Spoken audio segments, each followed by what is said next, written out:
Number 10. Ghost of the Dead. This worker said, "We had a younger man a few weeks ago who passed suddenly. One night after closing up and hitting the lights, we walked towards the back hallway. As I looked down the hall before heading out the door, I saw a man with dark hair and a dark suit at the end, just standing there. I thought it was a director, and when I blinked, he was gone. The director with me that day was in a light gray suit and had blonde hair. The next day, I went to close the casket in the chapel. Lo and behold, it was the same gentleman that was in the hallway the day before. Two of my coworkers said they experienced similar events, such as when walking past his casket, they felt they bumped into someone, but no one was there." That is creepy, I'm telling you. Ugh. Number 9. Stolen body. Julie Mott, who lost her life battling against cystic fibrosis, left behind a mysterious case post her death. While the funeral should have been a part of the grieving process for her friends and family, the funeral was the start of a new nightmare. Sometime after the visitation and just before closing of the funeral home, someone took Julie's body. Yeah, they just left with it. The police and family were stunned to hear this, for no one knows who actually stole the body. Theories of an obsessive unidentified boyfriend, involvement of the funeral home itself have been formed, but it is still unknown as how and where did Julie's body disappear. Now this is scary and just sad. How can someone disappear with a dead body and no one noticed? Number 8. Ghost lady. This worker said, "Most nights as we were returning to quarters from a run, my partner and I would scope the parking lot for vagrants or people who shouldn't be there before we opened the bay doors. While looking on more than one occasion, we would see a light on in the adjacent building on the top floor, and there should have been no lights on. Figuring someone had gotten inside, we would watch the building for more lights. No other lights ever came on, but on every occasion, a young woman in a dress would come to the window and stare at us. One night after seeing the figure, we got brave and called some law enforcement friends from the area to help us search the building. We went to the room that had the light on expecting to find a vagrant camped out there, but the only thing we found was a room that had untouched dust on the floor and no light bulbs in the sockets. We got the willies and split, and we never went back to that building at night." Yeah, I would never go back to that building. Ever. Like, that sounds terrifying. Number 7. Missing head. In July 1986, Anthony Parisi passed away at the age of 83. Anthony, a co-founder of a grocery store in Mount Vernon, New York, died of natural causes. He was sent to a funeral home, and on July 26, the employees of the funeral home went to prepare him for his burial, but when they looked into his casket, they discovered that his head was missing. Yeah, just his whole head, just poof. Gone. The police were called, and they speculated that someone broke into the funeral home during midnight and used a razor or scalpel to remove the head. Once the head was cut off, the intruder took it with them. Nothing else in the funeral home was stolen or perturbed. There weren't even signs of break-in.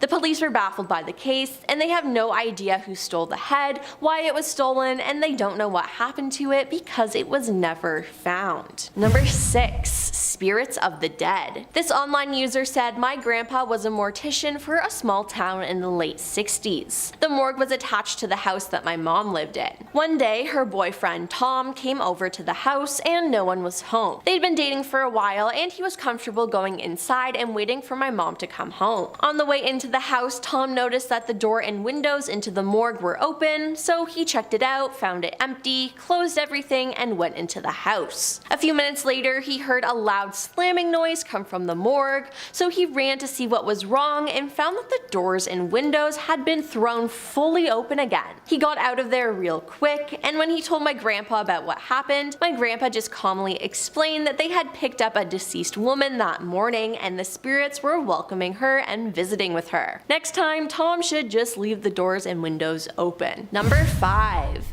Doppelganger. This worker says, "I was once working at a mortuary and had to pick up a man from the medical examiner's office. When you do that, at least where I'm from, you get the receipt when they release the body to you. The receipt has all the personal belongings that are with the deceased. When I brought the man back to the office, I opened up the body bag to make sure all the belongings were there and double checked the receipt. When I opened up the bag, I was stunned to find this dude looked almost exactly like me. He was my age, had similar tattoos and similar similar spots, had the same long hair I do, even had the same style of jewelry I was wearing. It took me so off guard that I stood there in an existential crisis until the embalmer came in and was like, "Hey, how's it going? Ah, holy that guy looks like you." It's the only case I've had nightmares about that I'll be the one in the body bag with the deceased man opening it up. Now that sounds absolutely horrifying, and I can't imagine that happening. Number 4.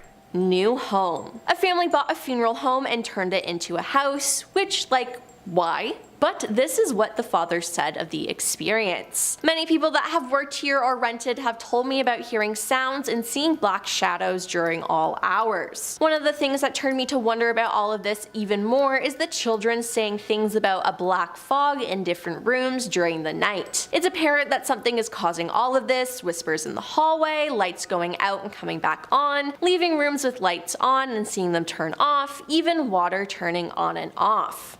Finally, when people remodeling came to me and said something about a high-pitched drilling noise from the basement one afternoon, I told myself and my wife I'd humor everyone and speak with a local psychic. I did so the same afternoon of the drilling, and the psychic was a nice lady, but I was frustrated that all she kept saying and insisting to me was that I shouldn't remodel and stir up the spirits in the building, and I am causing nothing but problems some people in the community would choose to forget. Before the phone call ended, I remember very well the last thing she said: "You, sir, are playing with fire." So after a few days, I called a local Christian preacher who prayed for me and claimed I was involved in a demonic process and should come to church Sunday morning before it's too late. He did finally come over to the building and did some water sprinkles of whatever it is called around the place, but when he left, everything started freaking out. Lights would turn off and on, and we would start getting lightheaded sometimes when we walked through areas of the building. So now, ever since that day, my wife won't stay in a room alone when we are here. We still don't really have any clear answers on the building, the items inside, or its terrible history, but after we finish remodeling, we hopefully clean and rid ourselves of the spirits of Jacob's funeral home. Now, this is literally the beginning of a horror movie, and they should move out.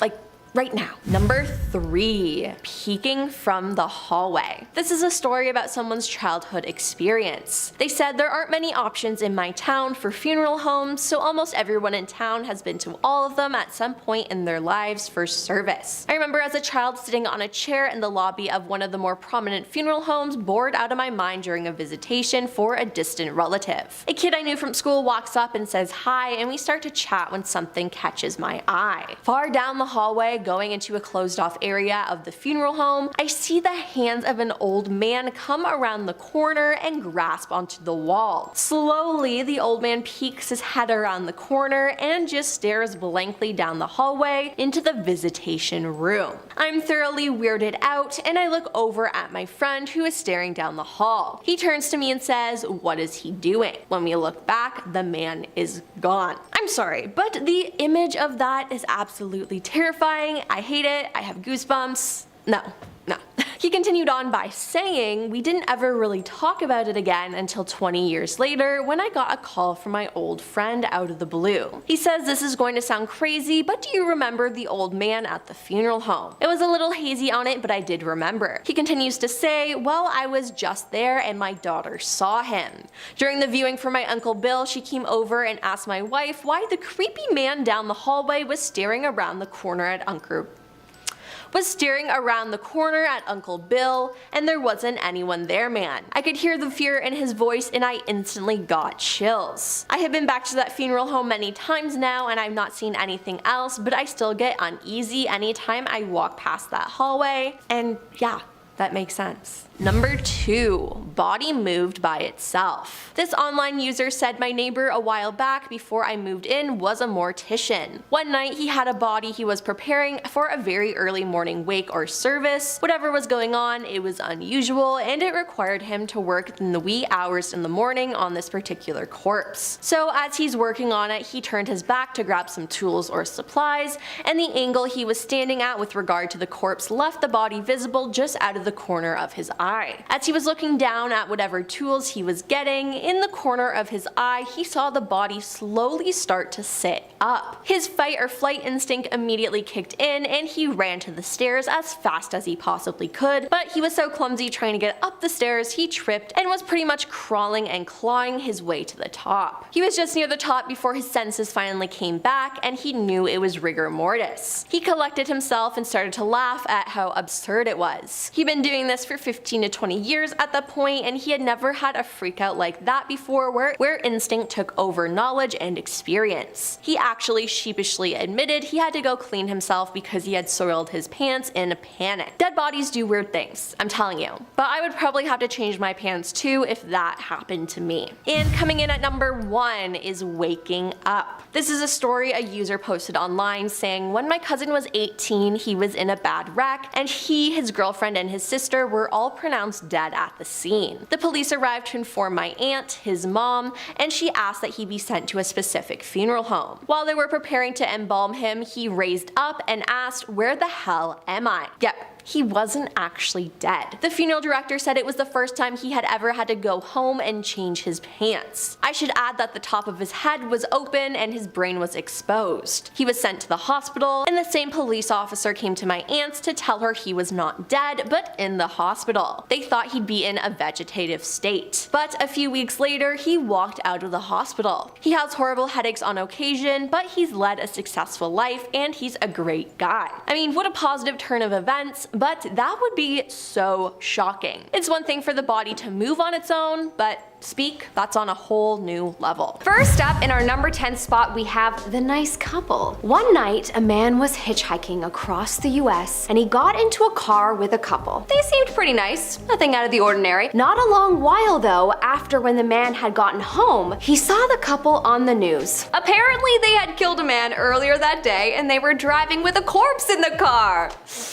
Not only that, but they had robbed and killed a few men prior to this day, leaving this man with his mouth hanging open. This is why I have never and will never hitchhike. In our number 9 spot today, we have The Cousin. This is a story that comes from Reddit user Gruselig, and it is a story about their cousin. Basically, back in the 70s, their aunt's eldest son was known to hitchhike quite a bit throughout New Brunswick. One summer, unfortunately, however, he ended up going missing. To this day, he has still never been found despite police investigations. It is believed that the most likely case is that he was doing his regular thing of hitchhiking, but ended up getting into the car of someone who had terrible, sinister intentions. They believe that he likely got in the car of someone who ended up taking his life, and they believe that they may have placed his body in the St. John River. The storyteller heard this story many times growing up from their mother in order to discourage them from taking up the practice themselves. I think it's safe to say that it probably worked. Next up, in our number 8 spot, we have the Walmart Hitchhiker. This is another one that makes me shake in my booties, and I'm not even wearing booties. This is a story that happened to a friend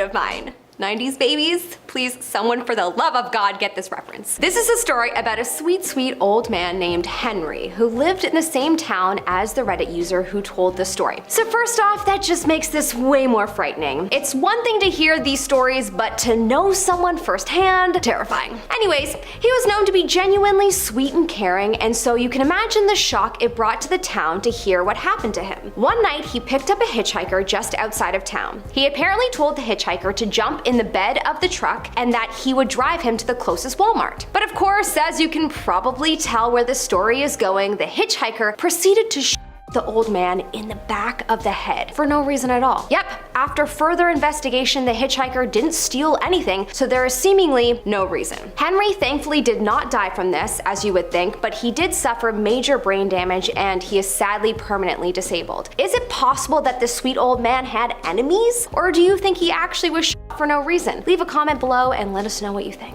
In our number 7 spot today, we have He Was a Nice Guy. This story comes from the Reddit user Raccoon Yeti Kiwi, and they explained that this hitchhiking story starts off when they were in the car with their dad driving. Their dad stopped to pick up a hitchhiker, but when you hear how this guy looked, you'll be just as confused as I am as to why they stopped to pick this man up. They explained that he was picked up while it was raining, that this man had long hair that covered his eyes, and that he was carrying an axe. police? I don't know, I wouldn't, would you? Turns out though, the guy was super polite, they just dropped him off where he needed to go, no questions asked, everyone was all good. Maybe he was just a nice guy and didn't realize how menacing carrying an axe was. I don't know. Coming up in our number 6 spot today, we have the clown. As the story goes, a teacher that lived in Cook County, Illinois, was walking around his town when he was offered a ride home by, as he described, a largish man. While driving, he noticed a clown suit and a giant makeup kit in the back seat. When he inquired about it, the man said that he was a part-time clown. Naturally, why else would you have a clown suit in your car? Well, a few years later, this teacher found out that this man was actually John Wayne Gacy Jr. Yep, the clown murderer himself. I remember when I was a kid, I had a friend that was so scared of clowns, and I remember thinking, oh my gosh, what a baby. But now as an adult, I'm like, yeah, hell no. They're very creepy. Apologies to any clowns watching Hollywood and murderers have done you dirty.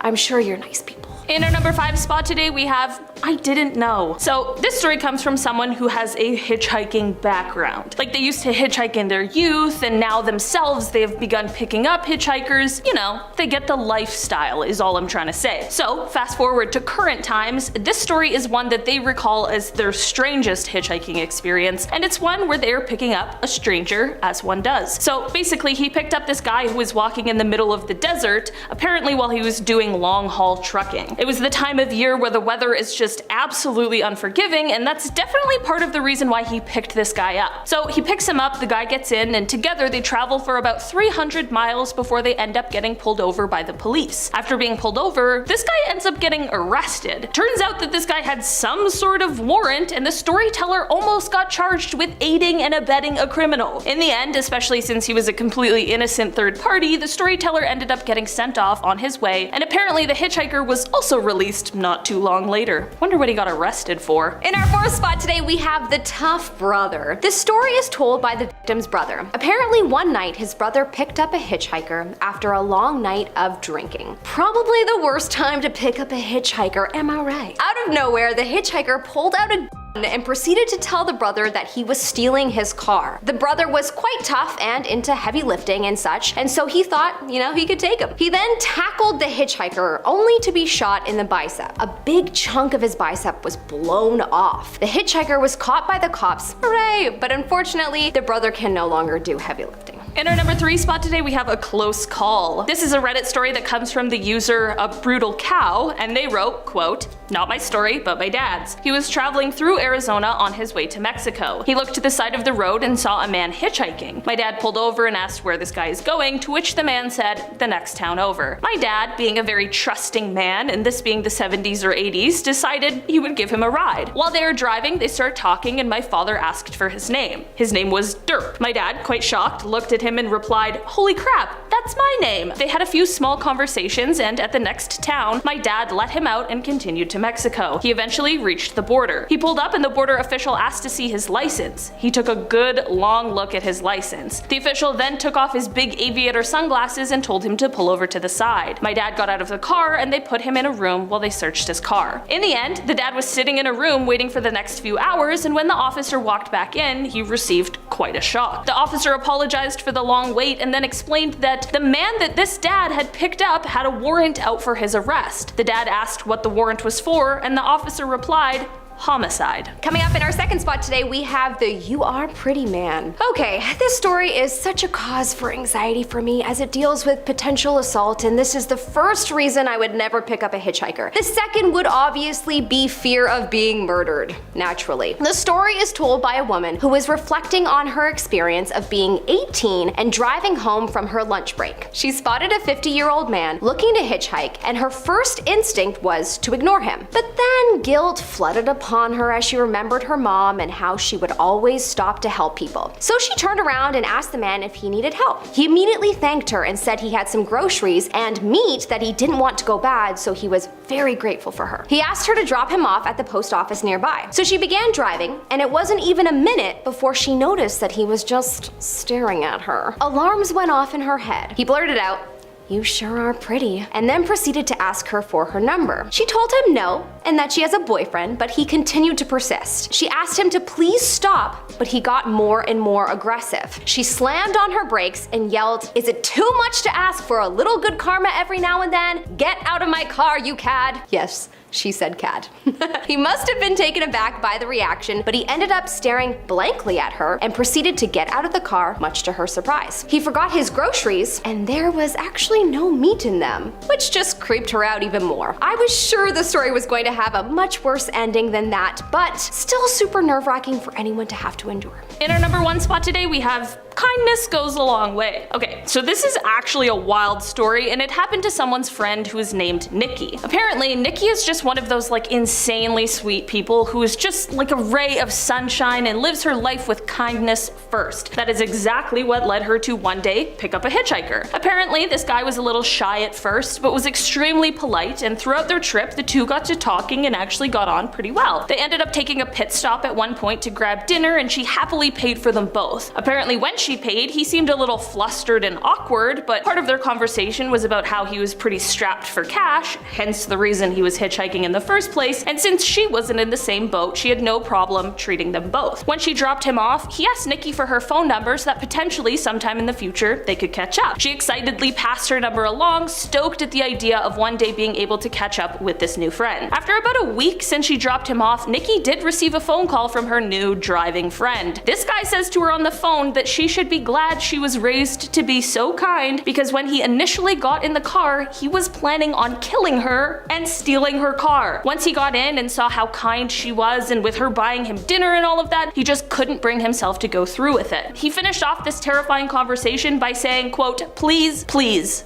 Nikki, please, never ever pick up another hitchhiker." He then hung up, and she was never able to get into contact with this man ever again since he called her from a payphone. Safe to say, she probably heeded that advice. Starting us off at number 10 is a man on fire. Just because of the nature of the job, there are a lot of gruesome things that operators can find themselves in the middle of. Now, more often than not, they are talking with the victim of the attack, but in the case of Reddit user Celtic055, the person on the line was the one doing the harm. Quote, "I took a call from a guy who lit himself on fire. A sheriff deputy was serving a vacate order when the guy getting served decided to wrap himself in a blanket, dump kerosene on himself, then light himself on fire. Worst part is that he was still alive when the fire was put out. He was still breathing for another few hours before passing on. Luckily, I did not see the guy, I only heard the screams when talking to the deputy. I can't imagine how that operator must have felt."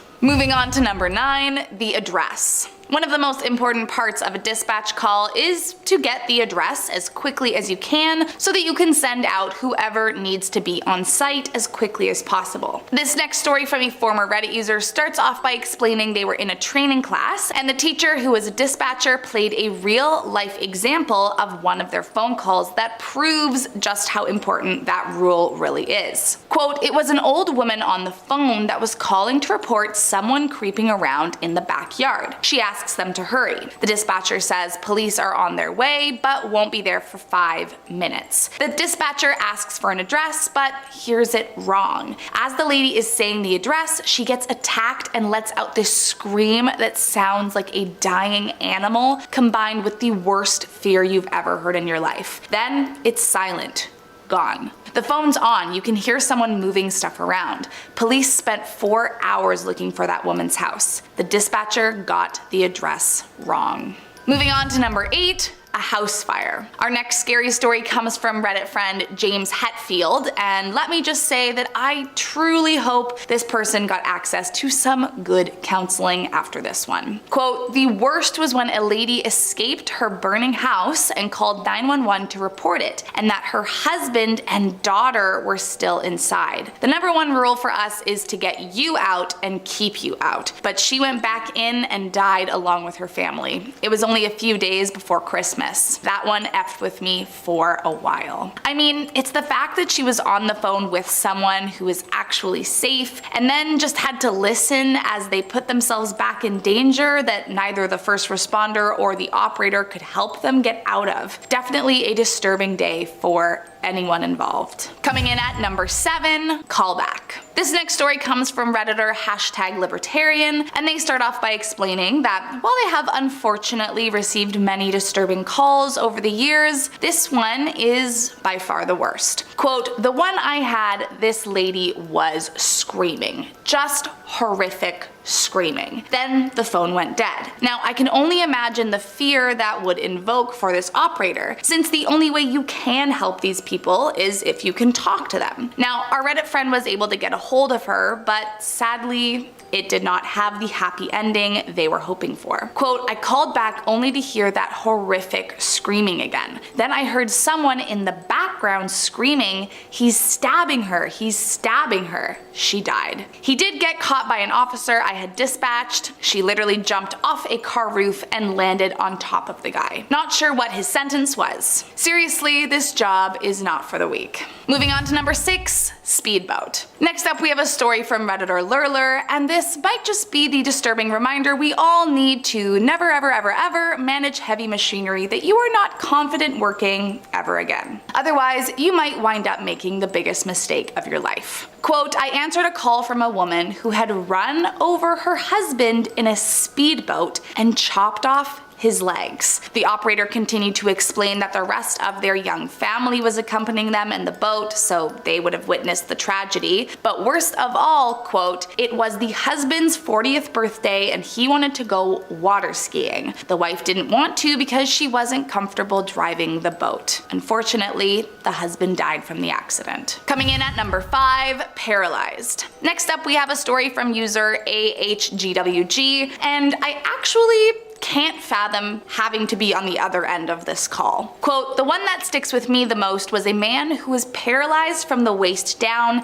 and had phoned up to tell us that he was midway through attempting to amputate his own legs at the thigh using nothing but a hacksaw and a Stanley knife. He'd laid newspaper down on the floor and everything in an attempt not to get blood on the carpet. Naturally, not long into the call, he passed out due to blood loss. Grim stuff. Now, I looked into this a bit more because the idea of trying to amputate a paralyzed limb seemed a little strange to me, but apparently it is not entirely uncommon to have intense nerve pain in paralyzed parts of the body. So while it's not explicitly said by anyone in the story, the pain could have been the reason behind his wanting to chop off his own leg. And that, coupled with the fact that he knew he wouldn't feel the amputation itself, justified the DIY idea. I just hope this guy got to the hospital and survived. Moving on to number 4, adultery. This next one comes from Redditor Unit 91, and to be honest, it is super tragic. Like, if this happened to me, I would probably need to find a new job, but still be scarred forever, kind of tragic. So I hope this poor operator got the support they needed after this call. The Redditor starts off by explaining that they worked in a very busy city that was sadly no stranger to violence, SA, and domestic disputes, and that they were used to it and had even heard people die over the phone before. But this one was different. This time a lady calls and says to the operator that her husband has a weapon to her head and that he is not going to leave her alone and that they have to send help quick. Our Reddit friend then explains she's screaming into the phone,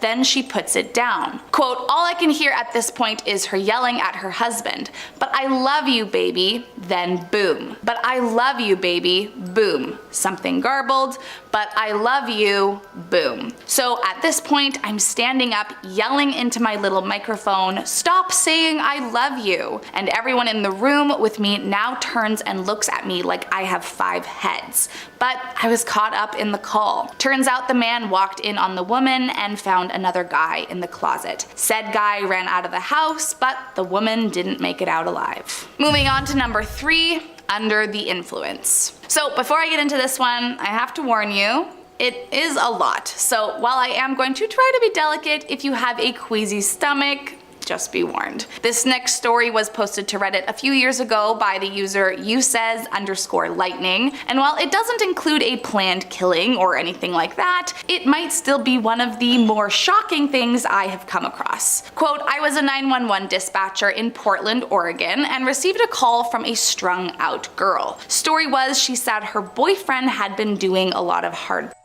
for 3 days and owned a lab. Now here's where it gets gross. Quote, when she called, she was screaming that her boyfriend had wiggly purple worms in his arm and there was blood everywhere. Turned out that they were his veins. He was literally so out of his gourd on drugs that he began tearing at his flesh and ripping out his veins. I mean, I can't. According to our Reddit friend, they switched professions pretty quickly after that. I would have done the same. Coming in at number 2, a horrible accident. I'm sure that dispatchers receive a lot of calls from people that are suffering from freak accidents. However, I can only imagine the fear that swept across this caller when they received this phone call. Warning, this one is also a bit gruesome. So this story comes from Reddit user Victimo911, and I actually can't wrap my brain around how helpless this dispatcher must have felt at this moment. They begin by saying that they received a call from a man with a very difficult to understand speech, and so at first they thought it might be a heart attack or a stroke or something. But sadly, it was much, much worse. Finally, they were able to get his address clearly to send help, and when they finally could get out of him what the problem was, he said, quote,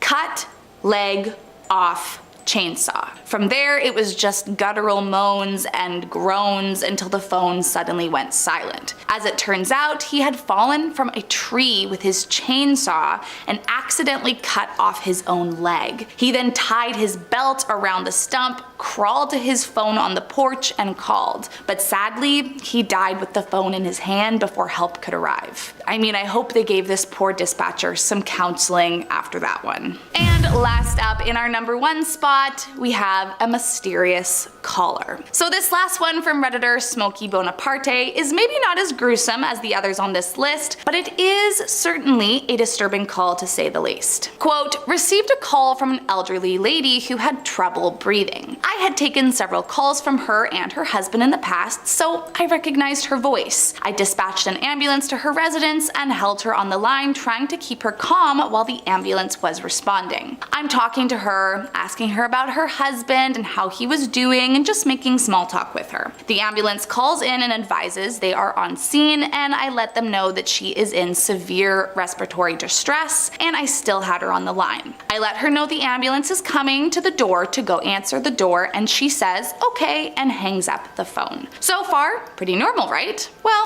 here's where it gets weird. The EMT and paramedic on scene call back about a minute later and advise no one is answering the door. We have a sheriff unit who is in the area pulling up on the scene about that time. The sheriff unit confirmed the address and advised he is breaching the door to make access to the PT. 5 minutes go by and the paramedic on scene radios in asking who the caller was. I advise it was the elderly female who lived at the residence. He tells me that he's going to call in and needs to speak with the supervisor on shift. We get him over to the supervisor, and the supervisor confirms the information that I gave him and asks what's going on. Apparently, the elderly female had been dead for a while and was already in full rigor mortis. They thought I was wrong on the caller, but the other dispatchers played it back and confirmed that it was the female who called. The ambulance transferred to the hospital, and we got the same calls and disbelief from the doctors. So I took a call from a ghost. Now, if that isn't bone-chilling, I don't know what is. First up in our number 10 spot is Edmund Kemper. One of the most notorious killers of the 20th century, Kemper was actually one of the first killers to help the FBI figure out the patterns of repeat killers. But I mean, the help he provided was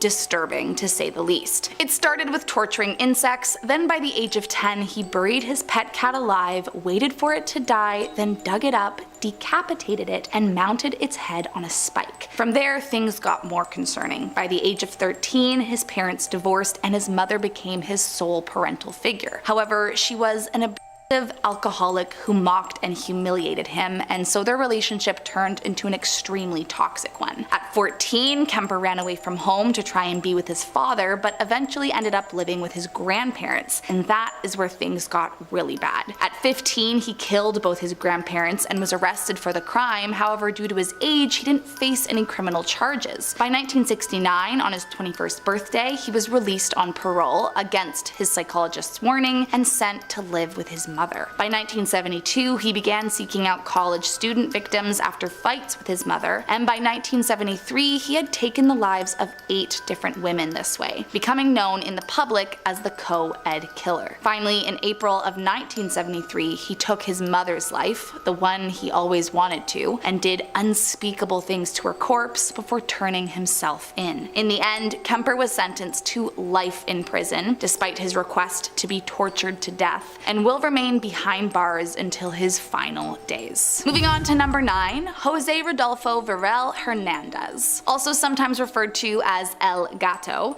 this criminal was one of the newer additions to the FBI's most wanted list, having been added just 3 years ago in 2020. But he is definitely a terrifying man. A warrant for his arrest was issued back in June of 2018 when El Gato was accused of having involvement with interstate stalking and as well as hiring 2 men to assassinate a man named Guerrero back in 2013. Allegedly, the 2 hired men tracked down Guerrero and his wife and attempted to take them down. Guerrero did not make it past the attack, but luckily his wife escaped unharmed. The craziest part of all of this is that allegedly Guerrero's sister, after the attack, took revenge on El Gato by having one of his relatives beheaded, which to me sounds like they might have pissed off the wrong people. For a while, the FBI wasn't exactly sure where El Gato was hiding, but thankfully as of January of this year, he was finally found in Mexico and put into custody. That being said, it doesn't make his case any less disturbing. Moving on to number 8, Alejandro Castillo. 6 years ago, Alejandro Castillo texted his coworker Sandy Lee, who he had briefly dated prior, saying that he wanted to repay her the money she had loaned him. So under the guise of getting her money back, Lee agreed to meet up with him. But here's where it gets twisty. Castillo had a new girlfriend at the time named Amia Feaster, and the afternoon of the incident he was picked up by her and she drove the pair to meet up with Lee. Although the full details of the crime aren't confirmed, it's believed Castillo, instead of giving Lee her money back, held her at gunpoint while forcing her to withdraw all the money she had from a nearby ATM, which was about $1,000. Investigators think Castillo then drove Lee into the woods and took her life before dumping the body into a ravine. From there, Castillo and his current girlfriend Feaster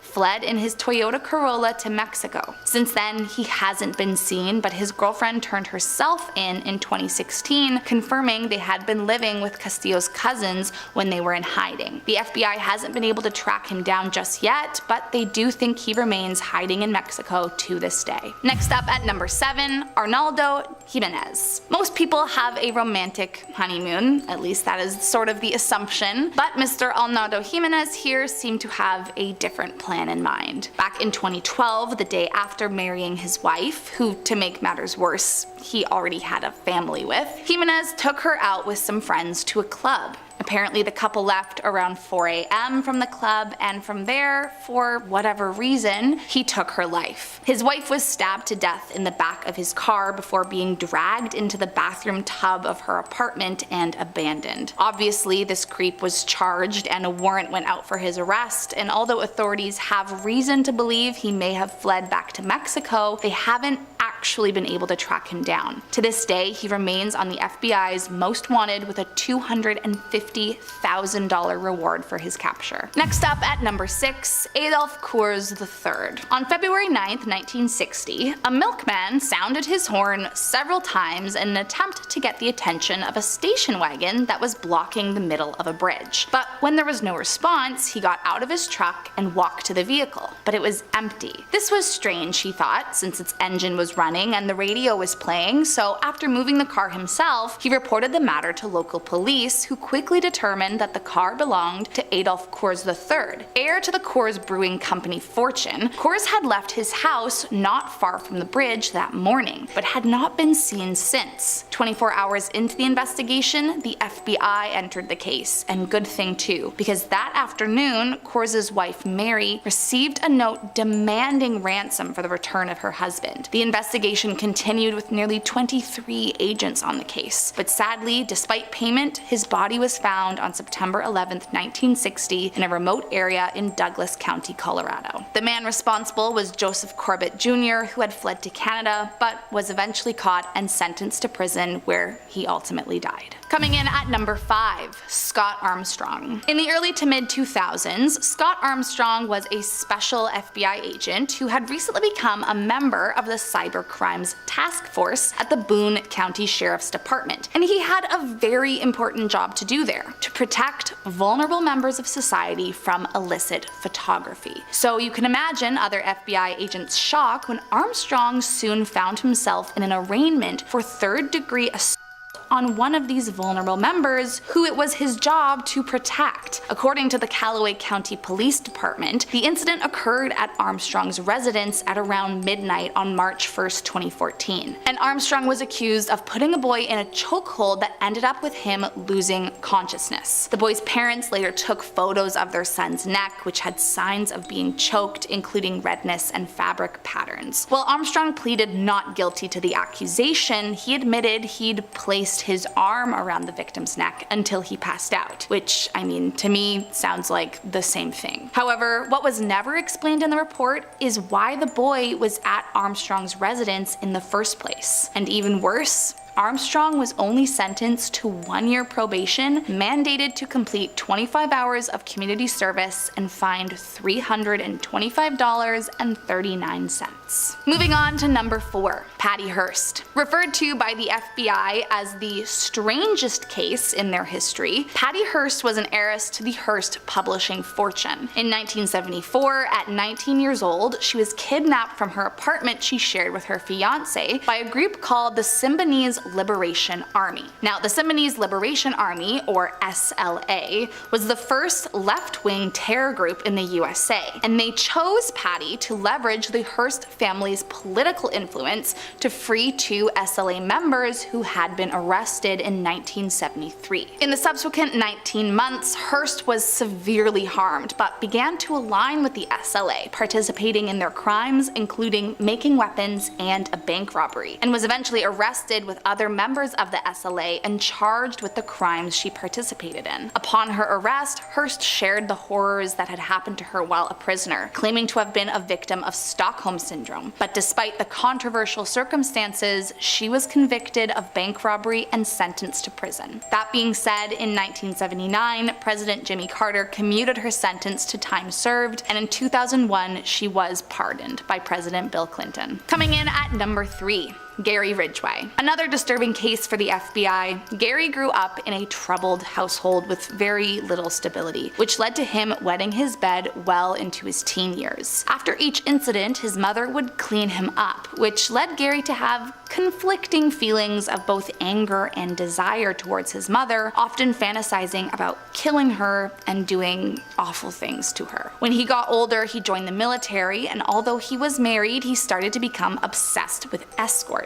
But once he returned back to America, his marriage ended quickly after his wife discovered he had given her multiple infections. Soon he married again, however, this time finding salvation in the church. He forced his wife into a staunch and devout life, but in contrast, kept his ravenous appetite for inappropriate relations, both with his wife and with those whose company he paid for. But Ridgeway had an inner conflict about his desires, and started strangling the women after he had got what he wanted, then dumped their brutalized bodies into the woods. Disgustingly, it was later revealed by one of his wives that he would often ask to have relations in the woods. At the time, she didn't know why, but during investigations, multiple of his victims were found in those woods, and authorities believe he got pleasure from being in the area. Upon his arrest, he was officially convicted for taking 49 lives, but during trial, he famously said he had killed so many that he lost count, and that even he didn't know the real number anymore. Thankfully, the monster was sentenced to life in prison, but I can imagine it's one of the creepier cases agents have had to deal with. Coming in at number 2, Rodney Alcala. During the late 70s, Rodney came into the public eye after appearing on the TV show The Dating Game, but what America didn't know yet was that he was actually a cold-blooded killer. It's kind of wild that he managed to get on the show in the first place because he already had a pretty hefty criminal history, having already been one of America's most wanted fugitives for several kidnappings of girls, as well as a few suspected killings, but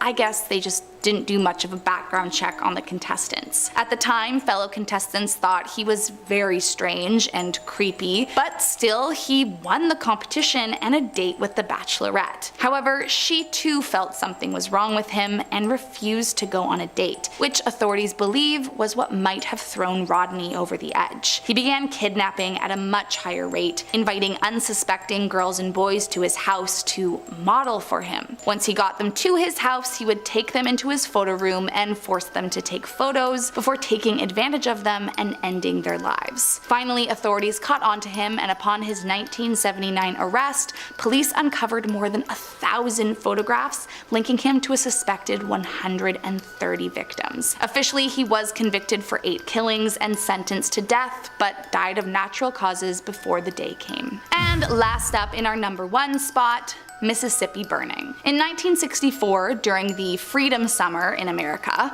3 civil rights workers, James Chaney, Andrew Goodman, and Michael Schwerner, were working to register black voters in what was at the time a deeply segregated and racially hostile state, overrun with members of the evil pointy hat community. But during their campaign, the men were arrested for speeding. They were detained for a few hours, but eventually released. However, before leaving the county, their car was again pulled over, and the 3 men were abducted, driven to another location, and shot dead. Initially a missing persons case, the FBI was called in to investigate the disappearance of these men, but sadly after 7 weeks of searching, their bodies were discovered buried in a ditch. During the investigation, it emerged that members of the local white racist group, the Neshoba County Sheriff's Office, and the Philadelphia Police Department were involved in the incident. It was a truly disgusting and outrageous case filled with corruption and evil, but outrage over the activists' disappearance helped gain passage of the Civil Rights Act of 1964.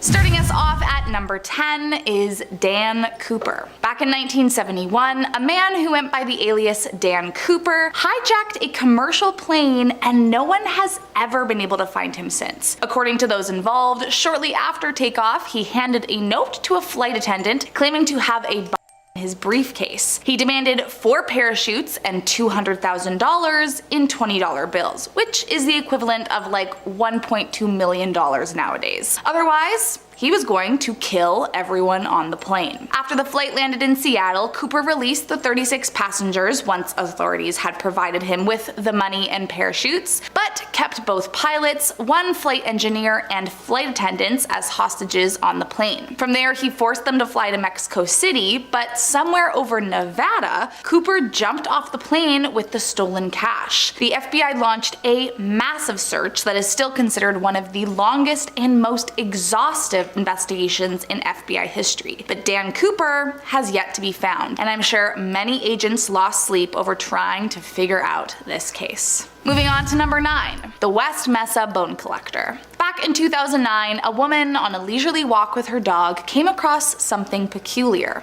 a human bone. Little did she know, she'd stumbled upon a major crime scene. Upon her discovery, authorities became immediately involved and discovered that it was a mass grave filled with human remains. But how did they get there? A killer dubbed the West Mesa Bone Collector. Active between 2001 to 2005, the killer was known to target young women, usually Hispanic and almost always involved in late-night services or the trade, but not exclusively, which made it hard to identify why he chose his victims. While we know practically nothing about the killer, we do know that he would take the bodies to the desert to dispose of them. After years of police investigation, the remains of 11 women were found scattered in the deserts of Albuquerque, but the exact way they died is yet to be discovered, as medical examiners and forensic experts have not been able to identify his methods, which is very unusual. Sadly, neither police or FBI have ever been able to track down who was responsible for ending these young women's lives, and I am sure the agents on the case are continually disturbed by the fact that he remains on the loose. Moving on to number 8. Glendon Scott Crawford. In 2012, Glendon Scott Crawford, who was a part of the Pointy Hat white supremacist group, conspired with a guy named Eric Fate to turn an industrial-grade X-ray radiation device into a weapon of mass destruction. The plan was to have a remote-controlled death ray he could use on Muslims in the United States, targeting mosques, community centers, and so on. So Crawford sought assistance from Chris Barker, one of the Imperial Wizards in his hate group. However, what Crawford did not know was that Barker, in an effort to handle his own felony charges, had become an informant for the FBI. This led to another FBI agent coming on the case undercover, and eventually, once there was enough evidence stacked against Crawford's plan to commit acts of he was sentenced to 30 years behind bars. Still, I can only imagine how disturbing it must have been for those undercover agents to be in the same room with such a disgusting man. Moving on to number 7, Richard Trenton Chase. Often referred to as the Vampire of Sacramento, Chase was a truly terrifying killer who took the life of 6 people in just 1 month back in 1977. Before he turned to human victims, Chase would capture animals and bring them back to his apartment to kill and disembowel. From there, he would eat them raw, sometimes mixing them with Coca-Cola in his blender. Then in 1973, Chase was forcibly admitted to an institution after being taken to emergency for trying to inject rabbit's blood into his veins. While in the facility, he was diagnosed with paranoid schizophrenia and became known as the Vampire, as he all too often killed animals and drank their blood. But by 1976, he was deemed no longer a threat to society and released back into his mother's custody.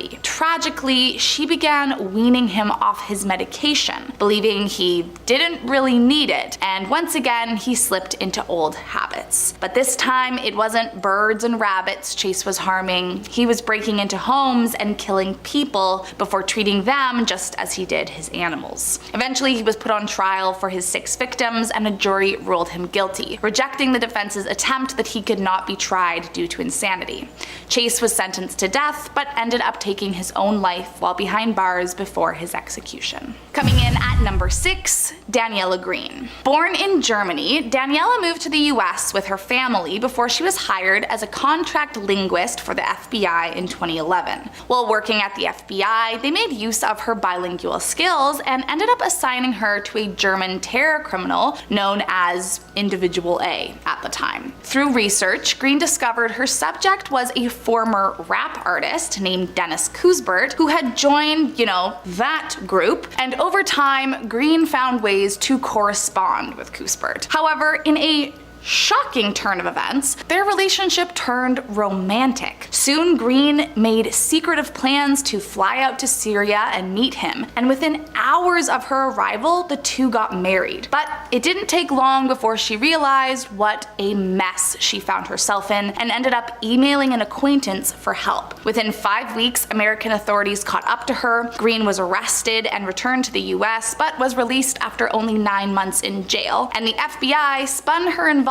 with Cuthbert as that of an unsuspecting linguist duped by a conniving criminal. Still, I can only imagine how disturbing it must have been for everyone involved, knowing that one of their own had double-crossed them and married the literal enemy they were trying to take down. Next up at number 5, Robert Hansen. Known in the media as the Butcher Baker, Hansen was an extremely sick killer who quite literally viewed his victims as prey. In his adolescence, Robert was an awkward and shy boy who had absolutely no luck with girls. These early rejections festered into a deep hatred for women, for which he later would seek revenge. As he got older, he began finding solace in archery and hunting, and would routinely spend his time perfecting his craft alone in the woods. Then in the early 1960s, he began seeking revenge, at first by committing arson on his high school property, but then soon turned to seek revenge on women specifically. By 1971, he was kidnapping and taking advantage of women, but not yet killing. He was charged and sentenced to 5 years for his crimes, but after just 6 months was released on a work program. After his release is where it really got scary. He began kidnapping women and escorts, taking them back to his apartment where he would do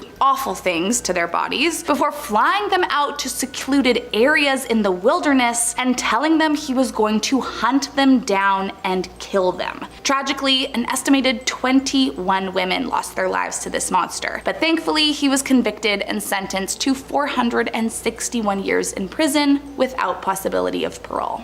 Moving on to number 4. Albert Fish. Also known as the Brooklyn Vampire, Albert Fish was a terrifying killer responsible for the death of 3 people in the mid-1920s, although according to him, it was well over 100. Fish grew up in an unstable home. Both his parents suffered from mental illness, and after his father died, he was sent to live at an orphanage. While there, he was by the other orphans, but he started to develop a rather confusing feeling towards the pain. He began to enjoy it. As Fish got older, he started seeking darker and more twisted things to feel alive, and soon that led to the kidnapping, taking advantage of, killing, and later devouring of minors. Thankfully, the monster was caught in 1935, and shockingly, he wasted no time denying his atrocities.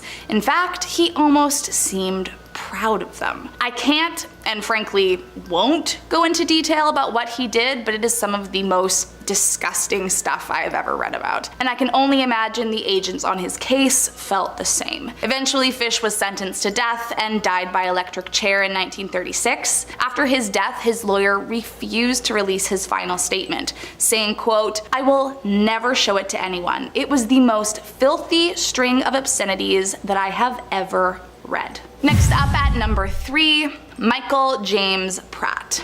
Currently on the FBI's top 10 most wanted, I can only imagine how disturbed the FBI was when they first became aware of this case. Between approximately 2012 to 2019, Michael Pratt, along with a few accomplices, was involved in recruiting underage girls to be a part of an adult film production company that he owned and operated. Pratt lured the girls in under Craigslist ads asking for models, and from there he promised payment in exchange for a clothed modeling gig. But sadly, this couldn't have been further from what he had planned for the victims. Beyond the obviously morally despicable stuff they were making these girls do, he would also force past victims into providing false assurance to the girls that their films would never end up online. Allegedly, some of the victims were not permitted to leave locations until the shoot was completed, others were forced to perform after declining participation, and the crew was also known to commit SA when the girls wouldn't comply. After fleeing the country in 2019, right before his trial for his crimes, he was added to the FBI list, and the search for this creep continues. Moving on to number 2, Mark Putnam. In the mid-1980s, Mark Putnam was a happy husband, father, and successful FBI agent. But after relocating to the Bureau's Pikeville office, things began to change. At this time, Carl Edwards Lockhart, a notorious bank robber, had just been let out of prison, and Putnam believed that he was back to his old ways. So he began gathering informants that could help him take down Lockhart. One of these informants was Susan Smith.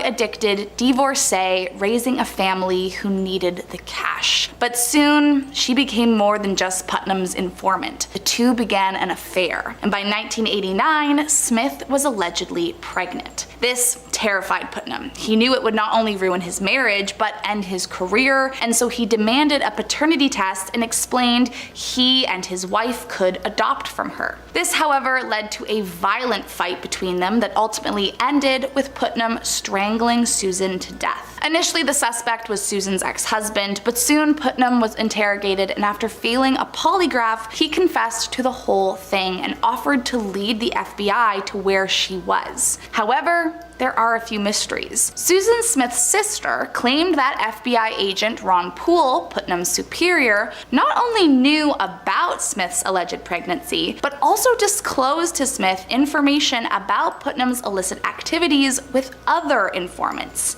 And allegedly, medical examiners claimed that they were unable to find any trace of a fetus during an autopsy on Smith, who should have been 4 months pregnant. I mean, it's just all disturbing top to bottom. And last up in our number 1 spot, the Brianna Dennison case. Brianna Dennison was a college student home for the holidays in Reno, Nevada, when tragically one night she went missing while staying over at a friend's house. In the days following, the Reno Police Department conducted an investigation at her friend's home where she had last been seen and concluded she had been abducted after discovering male DNA on a doorknob and her own on a pillowcase. At this point, the FBI became involved in the search, and after investigations linked the male DNA to other open cases involving sexually violent crimes, they worried that the missing girl's fate had already been decided. And sadly, nearly a month after she had gone missing, Brianna was found dead in a ditch. That fall, after lengthy investigations, interrogations, and DNA samples, they finally found the man guilty of the crime, James Biella. And it came out that he had actually held her captive in his home for several days, harming and doing awful things to her body before he eventually killed her. And to top it off, he lived 1 block from FBI agents, 2 sheriffs, and a local police officer. So he was literally doing it all under their nose. Number 10, EMF Trail. This person was ghost hunting at the Vasilla Axe House, which is known for its gruesome history and apparent paranormal activity. They were with a group, but by 5 a.m. they decided to take turns doing solo investigations. So they set up a trail of EMF readers, which are used to track changes in electromagnetic fields caused by ghosts, and they had 8 in total, leading from the kids' room to the parents' bed where they were located. The EMF readers had been quiet all night, but then he saw the first one in the kids' room light up. As time went on, he saw them slowly lighting up one by one, getting closer and closer to where he was seated. He started to get extremely anxious and was having trouble breathing, feeling an intense sense of dread. Finally, the one right next to him lit up, and he suddenly felt the feeling of someone pulling on his shoe. He immediately panicked and sprinted from the home, describing his exit like a fat little pig running from a lion. Number 9, Stanley Hotel. The Stanley Hotel is another infamous location known for being apparently haunted by many different spirits, a hot spot for paranormal investigators. This person was on a ghost tour at the Stanley Hotel in September of 2018, where they take you around the hotel and allow you to take pictures, in hopes of finding evidence of the paranormal. They got to the ballroom and took multiple photos, as if you take multiple photos you'll be able to tell if things are different between the pictures. The first photo seems to show a completely empty ballroom with nothing out of the ordinary, but the second photo, taken mere seconds later, shows in the bottom right what appears to be a ghostly figure sitting down in one of the seats. They also shared their photo album to show proof that the photo was taken at the Stanley Hotel at that time, and it had not been edited or altered. Number 8, Voice. This investigator was at an abandoned hospital with 2 other people. At the time, they were doing an EVP, where you set up a voice recorder and ask questions about every 30 seconds, hoping for for a ghost to respond on the recording. They were in the basement when suddenly a voice seemed to talk in his head, seeming to put their own thoughts into his brain. One of the other investigators was a woman, and in his head he got the distinct thought of, "I want her to come into my office," seemingly the ghost of someone who works in the hospital and wanted the female investigator to come into his office. With this thought in the head, the investigator asked, "Do you want her to come into your office?" When the investigation was finished, they listened back to the recordings, and after he asked that question, there was a distinct voice clearly saying yes. Number 7. Man in a white shirt. These paranormal investigators had their paranormal encounter before they even got to their location, instead experiencing it in the car on the way. They were driving in a group and it was the beginning of autumn, the person in the back seat taking pictures of the changing leaves on their cell phone, but the trees weren't the only thing that they managed to capture. In each of the photos for around a 2-mile distance, there appeared to be the figure of a man wearing a white shirt. No one in the car was wearing white, and it was a distinctly human figure, so they knew it wasn't just the reflection of one of them or something else in the car. Eventually, the photos started appearing normal, no ghost to be seen, meaning whatever was in the car or following alongside them had decided to leave. They noted that it only appeared while they were listening to Madonna on the radio, and it disappeared when it was over, so I guess the ghost was just a big Madonna fan. Number 6. Girlfriend possessed. This story comes from the same paranormal investigator who had the ghost's thoughts in his head. He cited this interaction as the scariest thing he had ever witnessed. He had an ex-girlfriend who claimed to be sensitive to spirits and the paranormal world. They were not out on a ghostly investigation, but instead just hanging out in their apartment, when suddenly his ex-girlfriend seemed to go into a trance and become possessed. She was completely still and stopped responding to him no matter how hard he tried to get her to come back to reality. When she finally did snap out of it, he heard the sound of flapping wings, like a bird was in the room. But he was of course in his bedroom in his apartment and there were no birds around. He says he unfortunately didn't have a camera or sound recorder around to capture the event, but swears that he truly experienced it. Number 5. Haunted mansion. Now let's get into an investigation that took place in a haunted mansion. And no, not the one at Disney World. But if you're watching this within the week it comes out, I'm actually there right now and I'll see you when I get back. Anyways, a group was investigating a haunted mansion where there had been lots of reports of auditory evidence, so most of their equipment was sound recording devices. Unfortunately, this left him unprepared for when he saw an aerial disturbance, which he describes as a spherical area of wiggly air about the size of a basketball. It then started to move towards him, and as it did, the equipment in his hands started going off, even overheating and starting to smoke. The other people in the group also witnessed this, and some of them say that they actually saw a full apparition as well, them describing it as a man in Civil War era clothing. They also captured unexplained noises and random shifts in temperature. Number 4. Power. This one comes from a person who has done paranormal investigation for a long time, being a part of 3 different groups over the years. When asked what his scariest experience and clearest evidence was, he shared this story. He was investigating a large home and was seated in a children's bedroom with 2 other investigators. They were sat in the almost complete darkness as they called out to the child's spirit. They suddenly then heard a loud popping noise, which he describes as similar to a weapon being fired. He says that there was no light, no heat, or even smell that came along with the noise. It just seemed to come and go out of nowhere. At the same time, all the power in the house completely shut off. They inspected the room afterwards and found nothing that could have caused the loud popping sound. They also have it on recording, so they know that they didn't just imagine it. Number 3.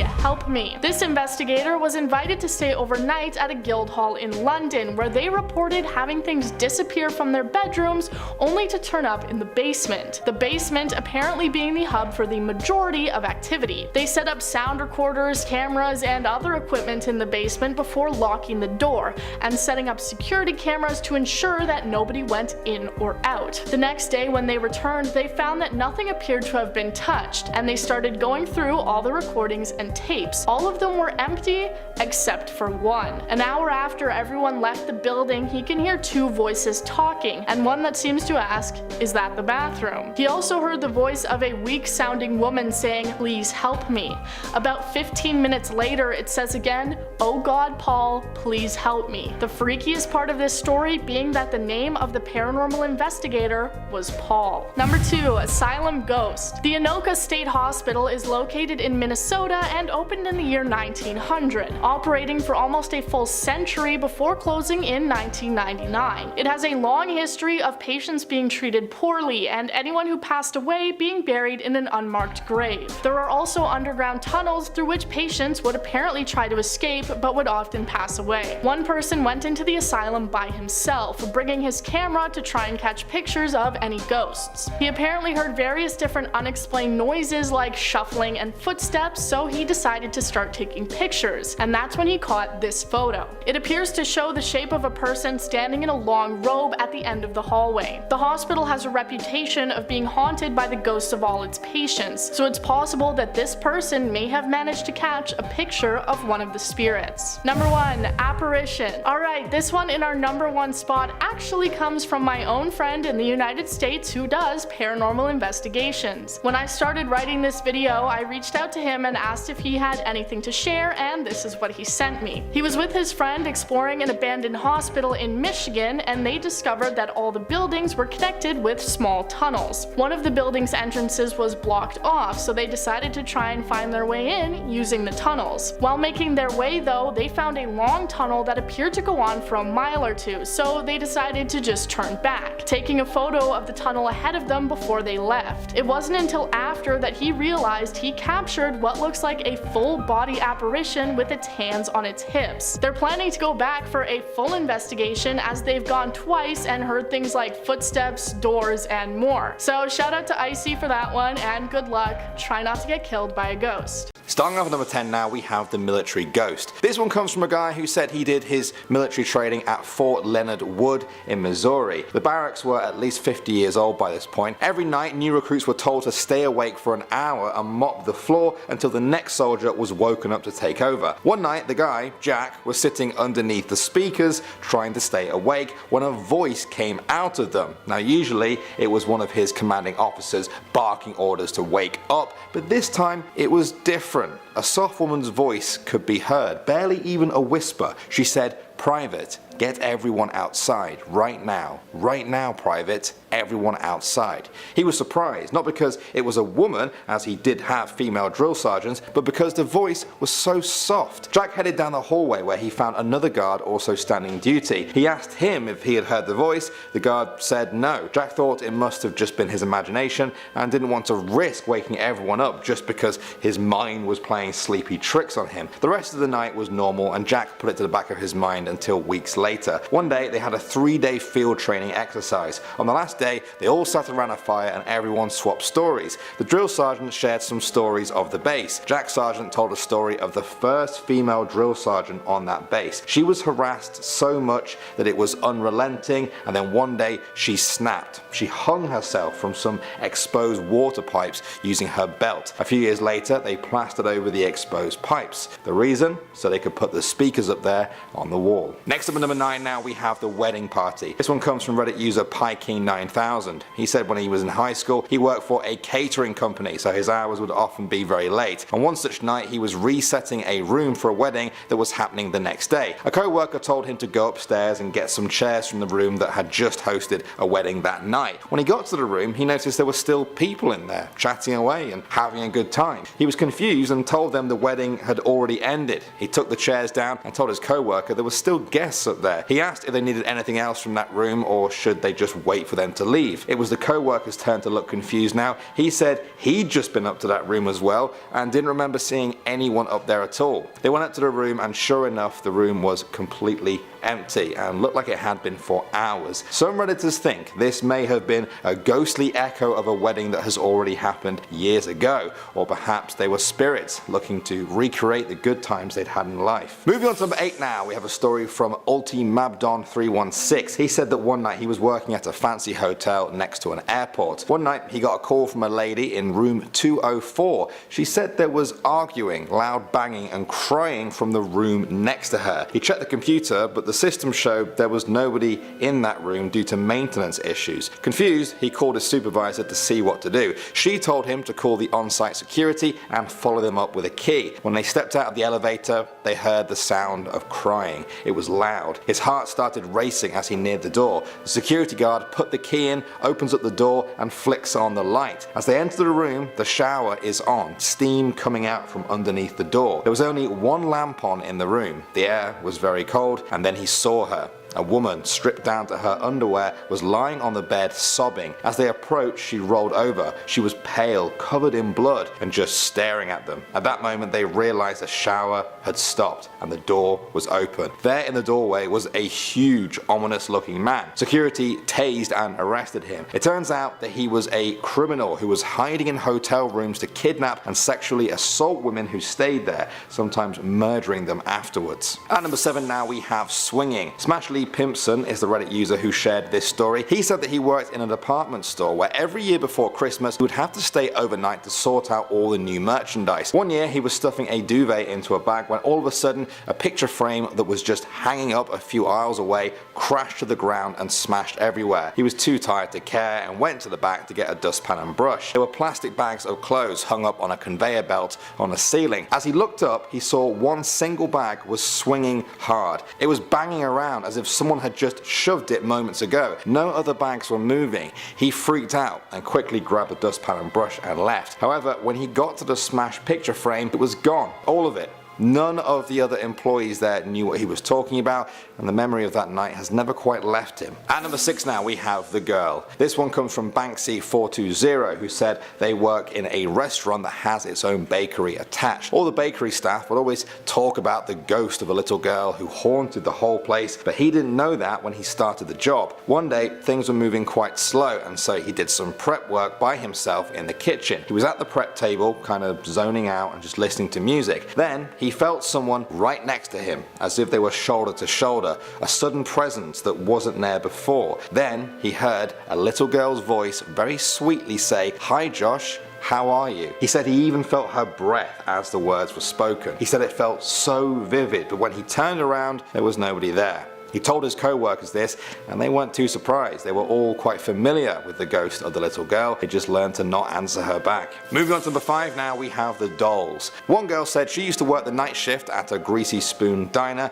There were usually a lot of drunk people there. Another waitress finished at 4 AM, so she was usually alone until 7 AM. One night her co-worker left and then returned just a few seconds later. She had a weird half smile on her face and said, someone put something on your car. Judging by her look, she knew it wasn't good. She went out to see. Every inch of her car was covered in naked dolls. There were hundreds of them. Cabbage Patch, Barbies, baby dolls, you name it, it was there. They all had different shapes and sizes. The only thing they all had in common was that they were completely naked. It took 55 trash cans to get rid of them. She was scared. In the nights that followed, she began to get very creepy calls at around 4:15 AM. It was a voice that would ask her if she liked the gift. The calls got angrier and more abusive as the nights went on, and then one night at 4:15 AM, the phone rang and all she heard was popping noises, no voices, and then the phone hung up. It's been 9 years since then and she hasn't been called since. She's curious about what happened, but also very glad it's all over. Next up at number 4 now we have The Creature. This story was told by a woman who worked at a group home for disturbed youth. She said that 15 years ago she was sitting in the hallway and she just felt like she was being watched all night. It wasn't the kids, they were all in bed. It was an almost physical sensation, an unseen pressure pushing down on her. She cleaned out the linen closet in the hallway and left the door open when she was done. The hallway was so narrow that the door blocked it completely. Now to her surprise, that feeling of being watched disappeared.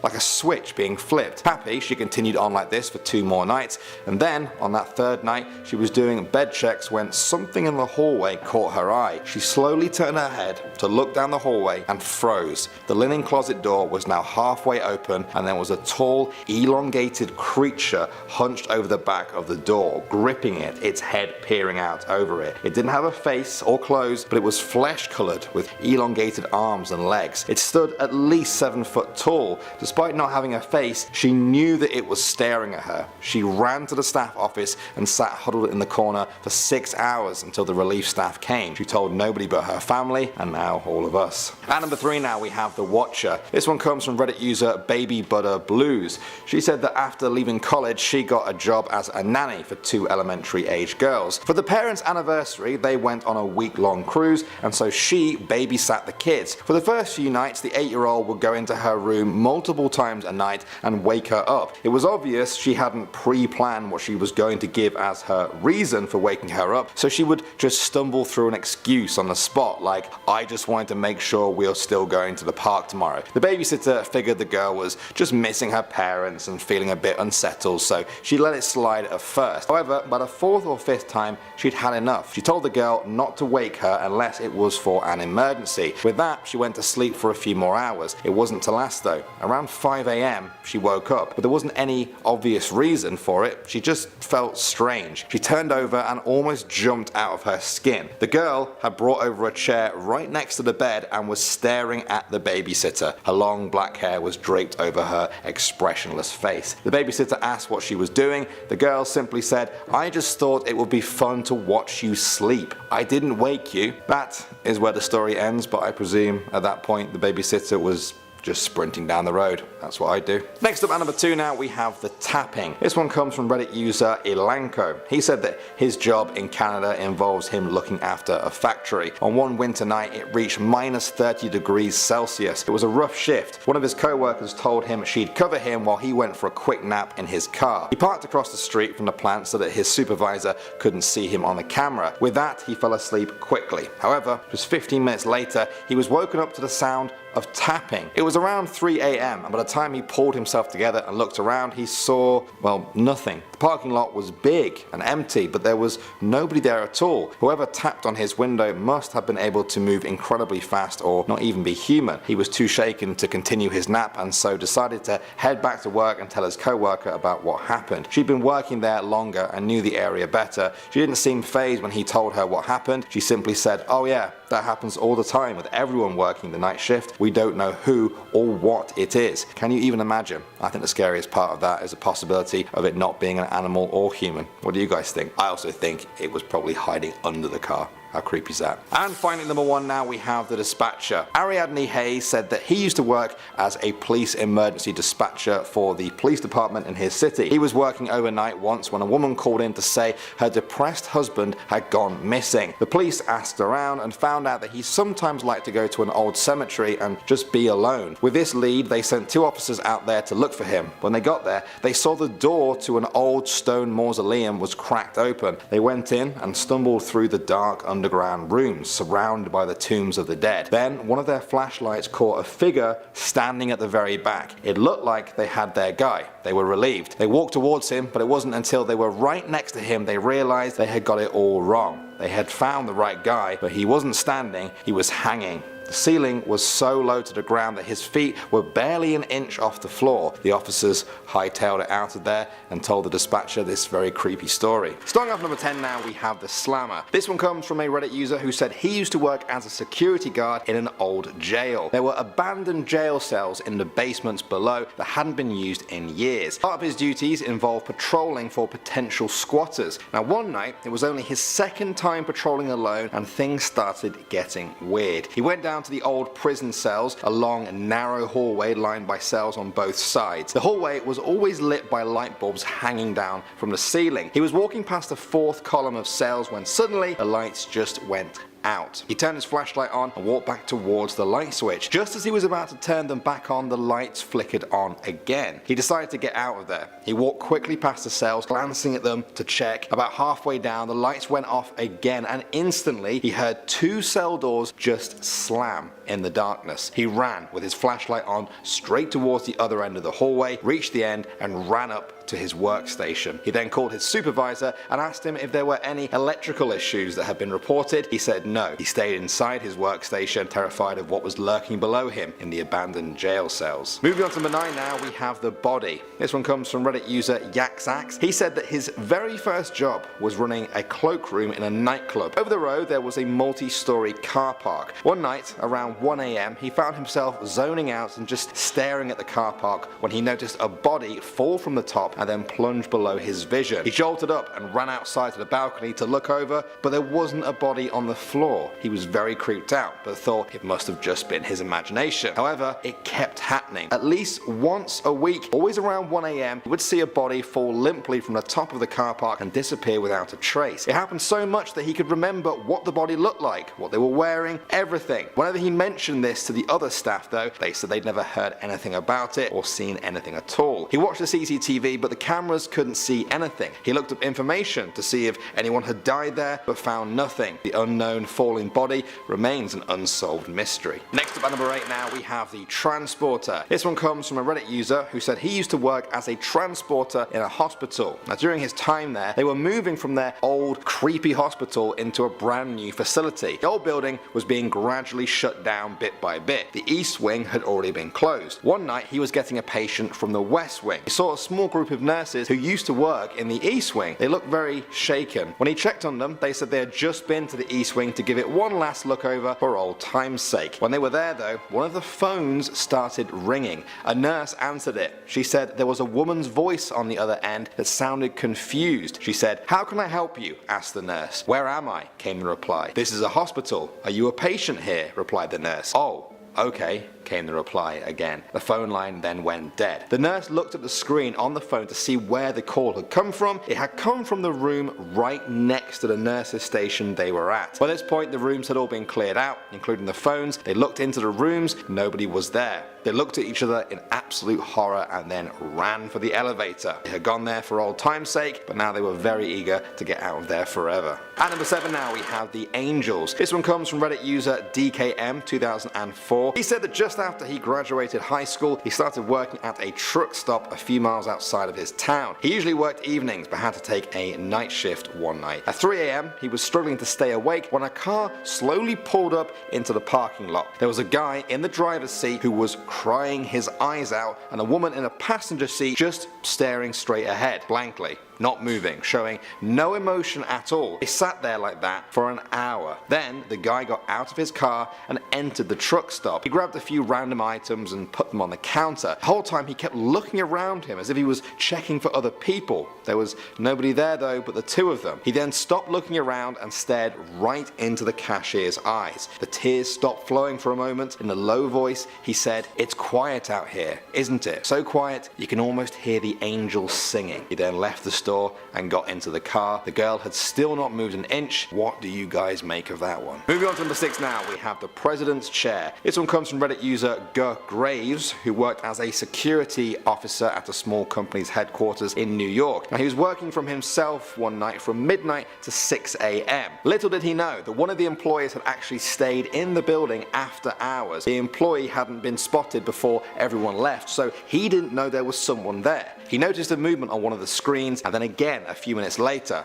Perhaps he was imagining things. He headed out to do a quick sweep. He entered a large hallway and saw a flash of movement at the end. Now he was freaked out. He stood frozen for a minute, looking out into the darkness. Then he heard a single loud gunshot echo out from down the hallway. He walked down to investigate, and when he reached the end, he saw the light in the president's office was still on. He slowly approached the door and creaked it open. What he saw has haunted him ever since. The man had taken a seat in the president's chair and shot himself in the head with a pistol, splattering blood and brains all over the floor and walls. It turned out he was having problems at home and hated his boss as well, so he decided to just end his life in his office. The security guard threw up a few times and then called the police. He said he still has nightmares to this day. At number 5 now, we have the kids. This one comes from Reddit user WorkNerd7623. She said she works at a crisis nursery, which is a facility for emergency care for children under the age of 7. She used to work the night shift there. Her nursery was named after a child that was beaten to death by one of their parents in the hope that it would prevent other children from being abused by adults. The nursery was also said to be haunted. Now she had always been told the stories of a kid's spirit that was seen running around at night. It didn't really bother her though. She didn't really believe it. One night though, a kid got up to go to the bathroom. One of her co-workers helped the kid back to bed and returned to the room they were all sitting in. Soon after, someone heard the water running in the bathroom. They checked and found found that it was on. The co-worker swore that it was off when she left. That was weird, they thought. Her co-workers told her that one of the reasons that everyone thinks the nursery is haunted is that many people have reported different children asking about that kid. The children always say things like, "Why doesn't that kid have to go to bed?" while they point at absolutely nothing. A few weeks later, she was watching over the kids as they slept. She was reading her book when all of a sudden, one of the youngest kids sat bolt upright in bed and simply said,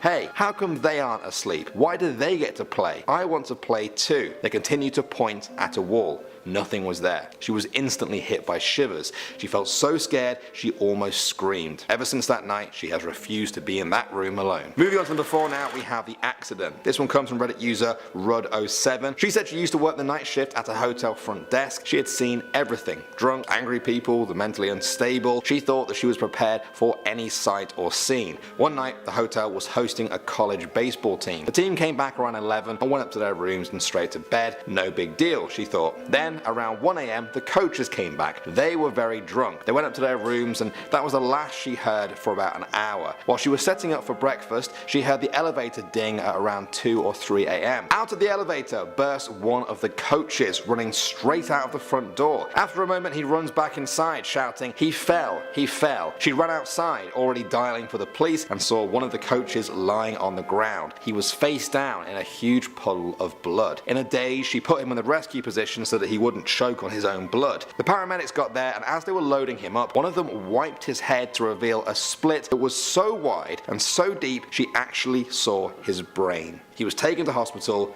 and lived. She got a raise from her boss the very next day, but the sight has never quite left her. Next up at number 3 now, we have the old woman. This one came from Reddit user Expected. He said that he works at a hospital overnight. One patient claimed to be Jesus. He clawed his eyes right out and ate them before being restrained. Those were the kind of patients that he would have to deal with. Many employees claimed the hospital was haunted. He didn't believe them until he saw a few things happen. The 4th floor was always closed. It used to be a baby ward though. One night he heard an actual baby crying coming from up there. He called security but they found no baby. Another night he was cleaning 2 rooms after some patients had left. The rooms were connected and there was one exit. He cleaned the first room, left for 10 minutes, got his supplies and went back to the other when he saw a little old lady in a chair hunched over. He stared at her for a few seconds, thinking that it was strange that they had put a patient in there so quickly. 2 nurses asked if he was the one who had been sitting in the chair. They got scared when he said that no, it wasn't him, it was an old lady. He had seen her too. When he went back to check, the room was empty. She had disappeared. He definitely would have seen her if she walked out and past him. Nobody on that floor fit the description of her except for the old lady who had died in that room just 4 hours before his shift started. Next up at number 2 now, we have the hill. This one comes from Reddit user Dirty Money. He said he used to work as a night watchman on a large property. It wasn't a big building, but the land around it was, about 50 acres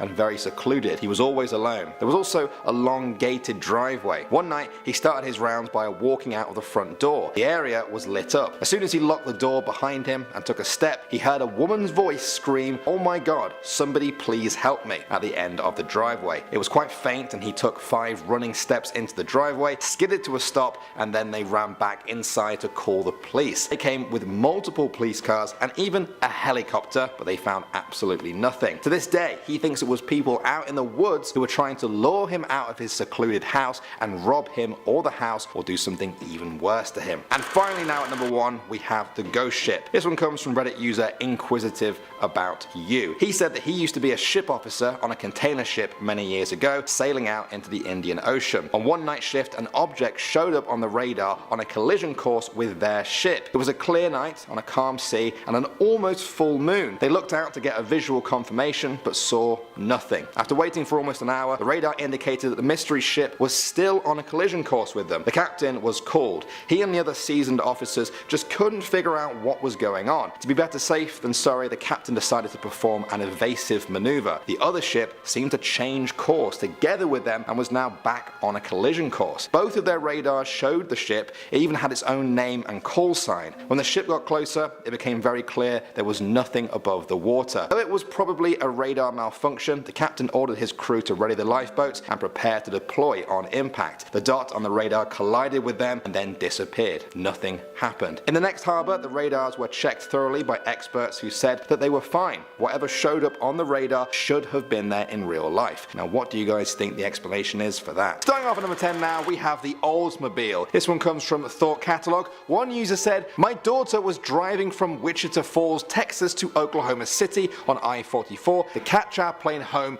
to Philadelphia. It was 4:05 a.m. I remember because I was afraid we'd miss our flight and the highway was empty. We were almost out of Lawson city limits when we saw an older model car, light blue or silver, launch off an embankment, roll 3 or 4 times end over end. I could actually see a human fly through the air. I pulled over and called 911 and gave them the GPS coordinates of the overpass. I asked the dispatch if I should back down the highway and she told me not to because there was an officer less than 2 minutes away. 20 minutes later, I got a call from the police asking exactly where it was. I repeated the info. The officer said he was sitting at that location and there was nothing there. Not a skid mark, broken glass or flattened grass. Nothing at all. When I got home, I googled it. This is what I found out. Exactly 10 years prior, a group of teenagers were speeding down a suburban road when they lost control, flipped over a guide rail and rolled down the embankment. All 6 kids were killed. They were driving a 1986 Oldsmobile. The time of the accident,